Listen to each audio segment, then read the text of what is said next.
बोलिए शंकर भगवान की जय। भगवती मैया की जय। भगवती मैया की जय। श्री शिव महापुराण के अंतर्गत रुद्र संहिता जो कि द्वितीय संहिता है और इसके खंड पार्वती खंड जो कि तृतीय खंड है, इसके अध्याय 39 में आज हम प्रवेश करेंगे और जिसमें वर्णन है भगवान शिव का नारद जी के द्वारा सब देवताओं को निमंत्रण दिलाना। भगवान शिव का नारद जी के द्वारा सब देवताओं को निमंत्रण दिलाना, सबका आगमन तथा शिव का मंगलाचार एवं ग्रह पूजन आदि करके कैलाश से बाहर निकलना। नारद जी बोले, हे विष्णु शिष्य, हे महाप्राज्ञ, हे तात, हे विदेह, आपको प्रणाम है। हे कृपा निधि, हम लोगों ने आपसे यह अद्भुत कथा सुनी। विधे तात महाप्राज्ञ,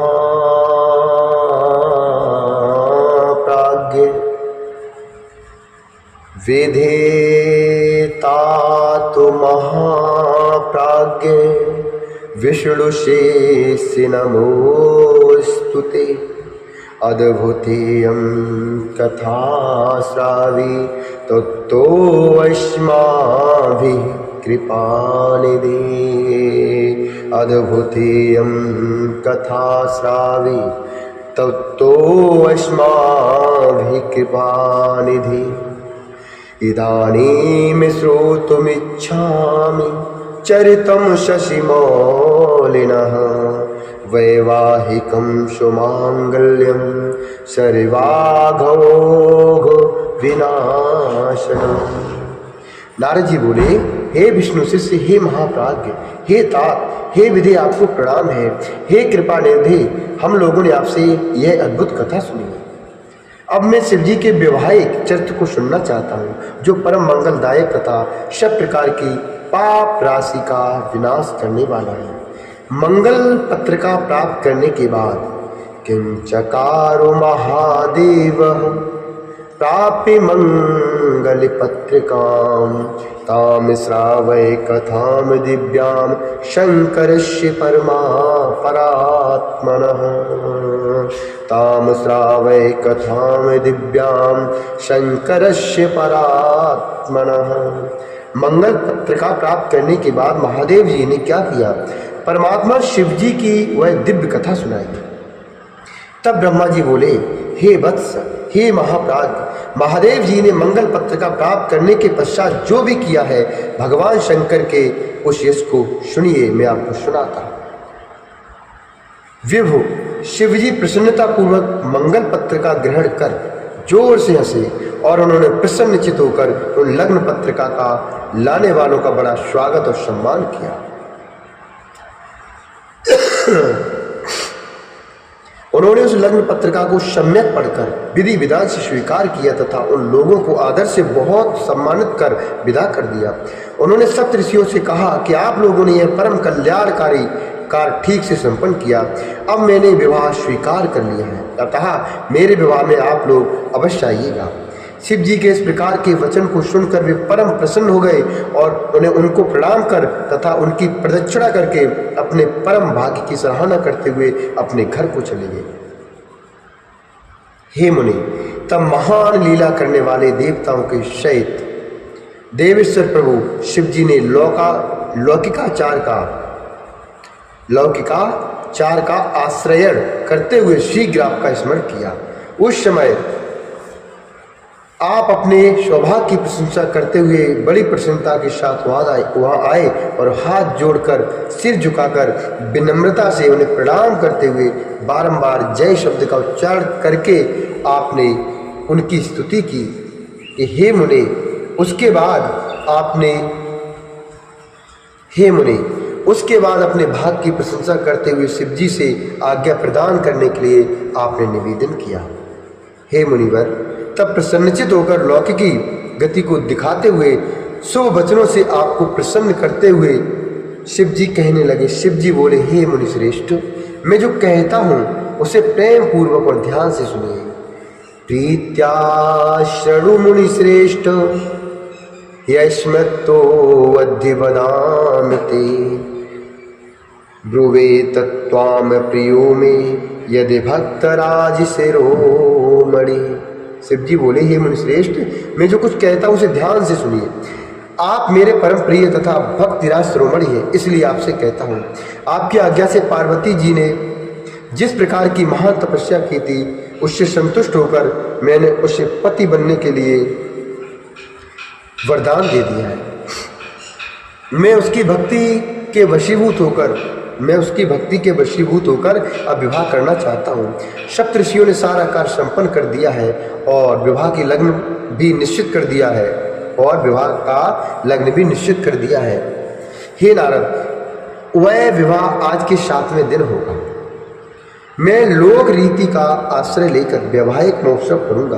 ब्रह्मा जी बोले, हे तात, इस प्रकार परमात्मा शंकर का वचन सुनकर आप परम प्रसन्न हुए। उन प्रभु को प्रणाम करके यह वचन कहने लगे। नारद जी बोले, आपका यह व्रत है। भवतस्तु व्रतमिदं भक्तिवश्यो भवान्मतः, सम्यक् कृतं च भवता पार्वती मानसेप्सतं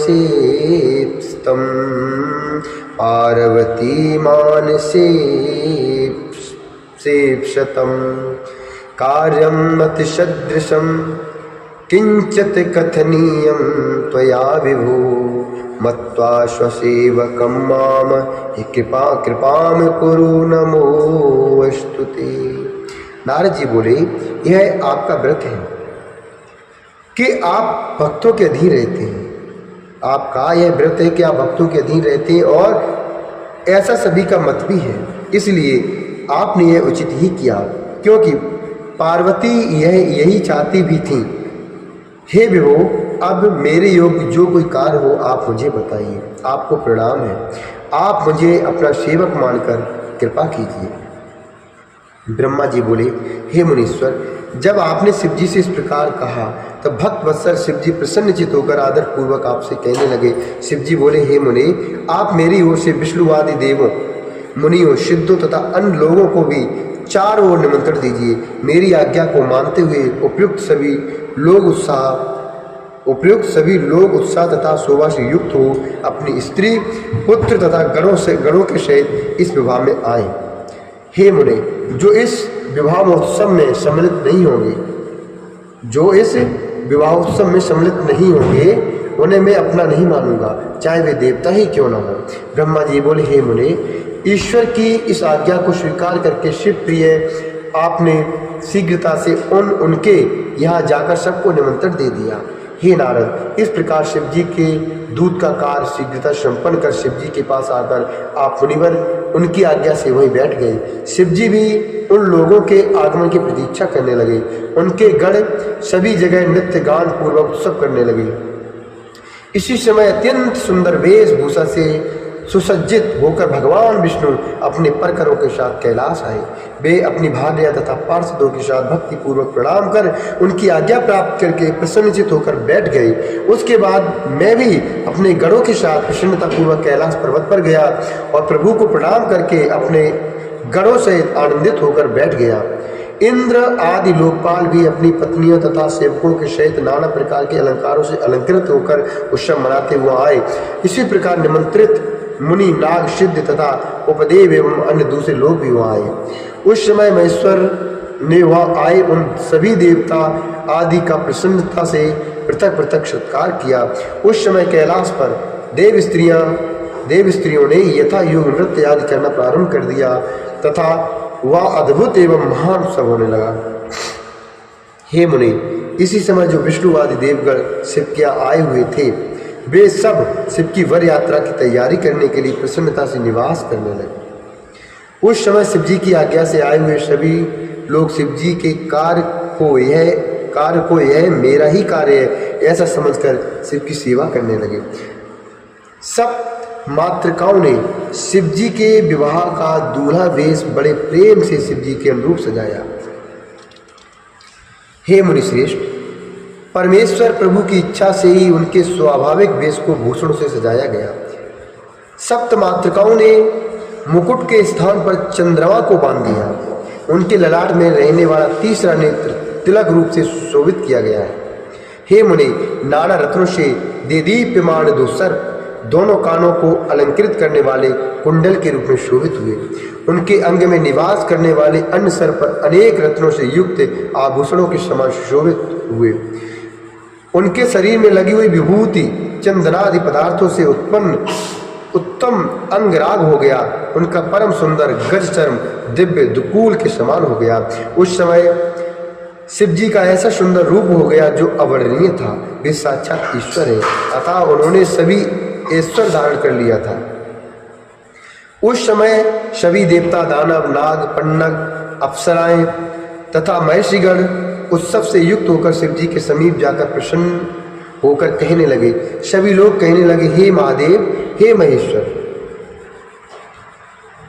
गच्छो महादेव विवाहार्थं महेश्वर गिरिजाया महादेव्यः सायस्माभि कृपाम कुरु। सभी लोग कहने लगे कि हे महादेव, हे महेश्वर, हिमालय पुत्री महादेवी पार्वती से विवाह करने के लिए आप हम सभी के साथ कृपा पूर्वक प्रस्थान करें। तदुपरांत शिव तत्व को जानने के कारण प्रसन्न चित्त वाले विष्णु ने भक्ति पूर्वक शिव जी को प्रणाम कर उस प्रस्ताव के अनुरूप कहना प्रारंभ किया। विष्णु बोले, हे देवदेव, हे महादेव, हे शरणागत वत्सल, आप अपने भक्तों का मनोरथ पूर्ण करने वाले हैं, अतः हे प्रभु मेरा निवेदन सुने। हे शंभु, हे शंकर, आप गृह सूत्र की विधि से गिरीश सुता देवी, आप गृह सूत्र की विधि से ग्रीस सुता देवी पार्वती के साथ अपने विवाह का कर्म कीजिए। हे हर, यदि आप गृह सूत्र की विधि से विवाह कर्म करेंगे तो सारे लोक में इसी प्रकार से विवाह की विधि प्रसिद्ध हो जाएगी। हे नाथ, इस लोक में आप अपने यश की घोषणा करते हुए कुल धर्म के अनुसार मंडप स्थापन तथा नांदी मुख कृत प्रसन्नता पूर्वक कीजिए। ब्रह्मा जी बोले, विष्णु के द्वारा इस प्रकार कहे जाने पर परमेश्वर शंकर जी ने समस्त लौकिकाचार मुझ ब्रह्मा के द्वारा संपन्न करवाया। हे नारद, उन्होंने सारे अभ्युदय का कार्यभार मेरे ऊपर सौंप दिया और मैंने भी मुनियों के साथ प्रेम पूर्वक सभी कृत्यों को पूरा किया।